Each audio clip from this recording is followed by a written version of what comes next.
안녕하세요. 저는 다른 부부들처럼 평범하게 살아가고 있는 가정주부입니다. 얼마 전 겪었던 일에 대해서 사연을 적고 싶어서 이렇게 글을 적어요. 제 나이 40에 정말이지 너무나도 신기하고 짜릿했던 경험을 하게 되었습니다.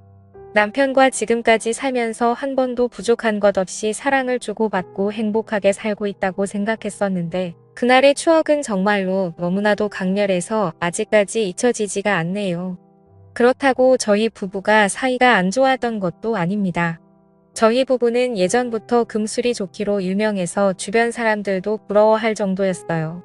그리고 남편은 신혼 때부터 지금까지 10년이 넘는 시간 동안 한결같이 저를 사랑하고 아껴주었습니다.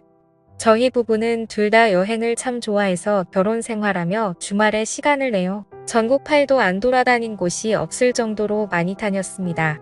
그러다 저번 달에 남편이 산나물이 드시고 싶다고 해서 저희 부부는 산나물도 좀 캐고 겸사겸사 등산도 할 겸 지리산 나들이를 가게 되었던 거죠.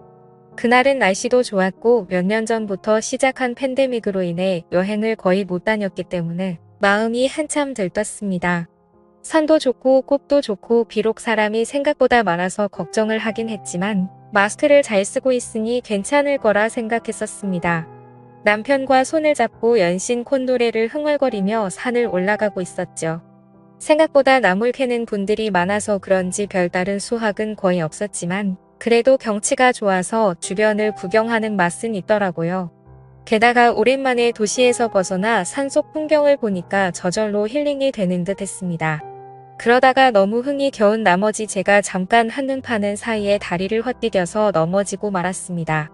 다행히도 크게 다친 곳은 없는 것 같았지만 살짝 발목이 삐었는지 약간은 지끈하더라고요.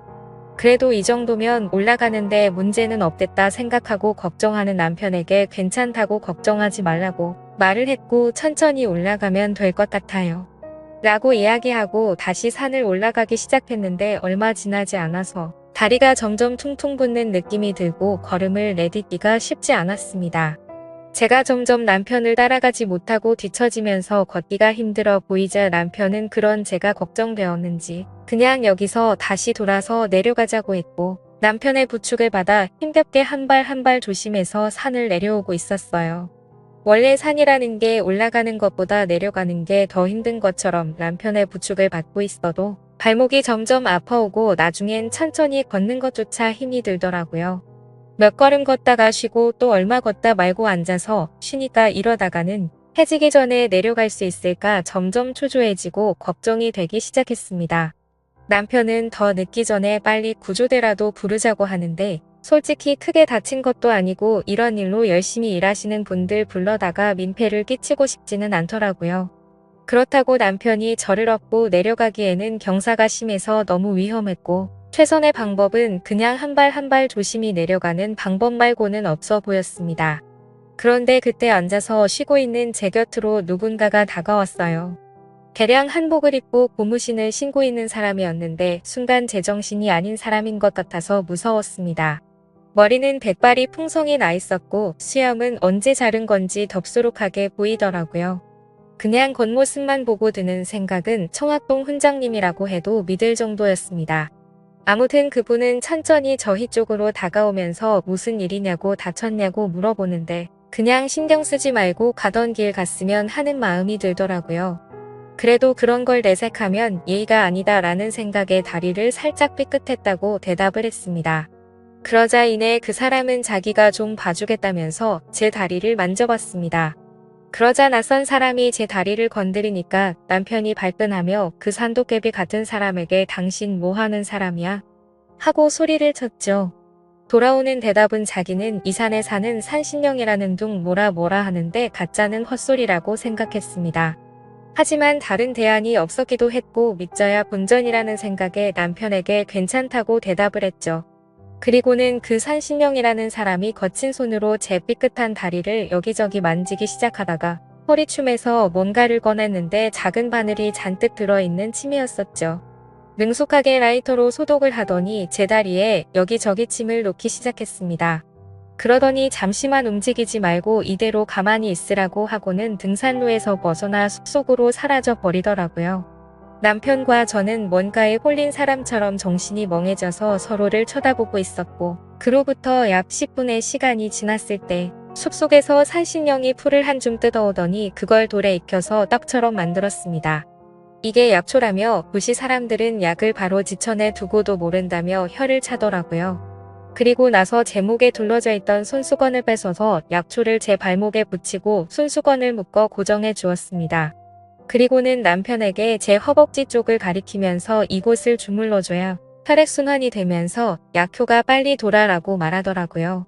그러면서 자신이 이 여자 몸에 손을 댈 수는 없으니 남편인 당신이 하라고 해서 남편은 얼떨떨한 표정으로 제 다리를 주무르기 시작했는데 산신령 아저씨가 옆에서 그게 아니라는 듯 못마땅한 표정을 짓더라고요.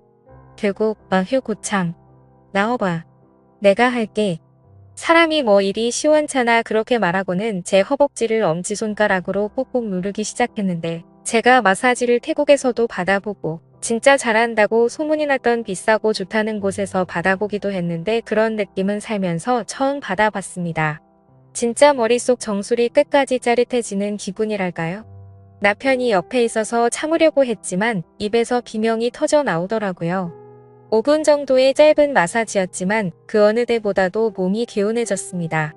그러다니 자기 물건을 챙겨서 호련히 일어나서 가려고 하더군요. 이제 조심해서 내려가. 내려가면 당분간 다리 쓰지 말고. 그러자 남편은 돌아서는 산신령에게 치료비라며 지갑을 꺼냈는데 건방지게 아무데서나 돈 꺼내지 말라고 호통을 치고는 그대로 산 위로 금방 사라져버렸습니다. 제 다리는 정말 거짓말처럼 통증이 줄어들었고 이 정도면 제 스스로 걸어서 산 밑까지 내려갈 수 있을 것 같았습니다. 남편과 집에 돌아와서도 다리 잘 풀어주고 쉬었고요. 다음날 보니 크게 부어오르지도 않고 금방 괜찮아지더군요.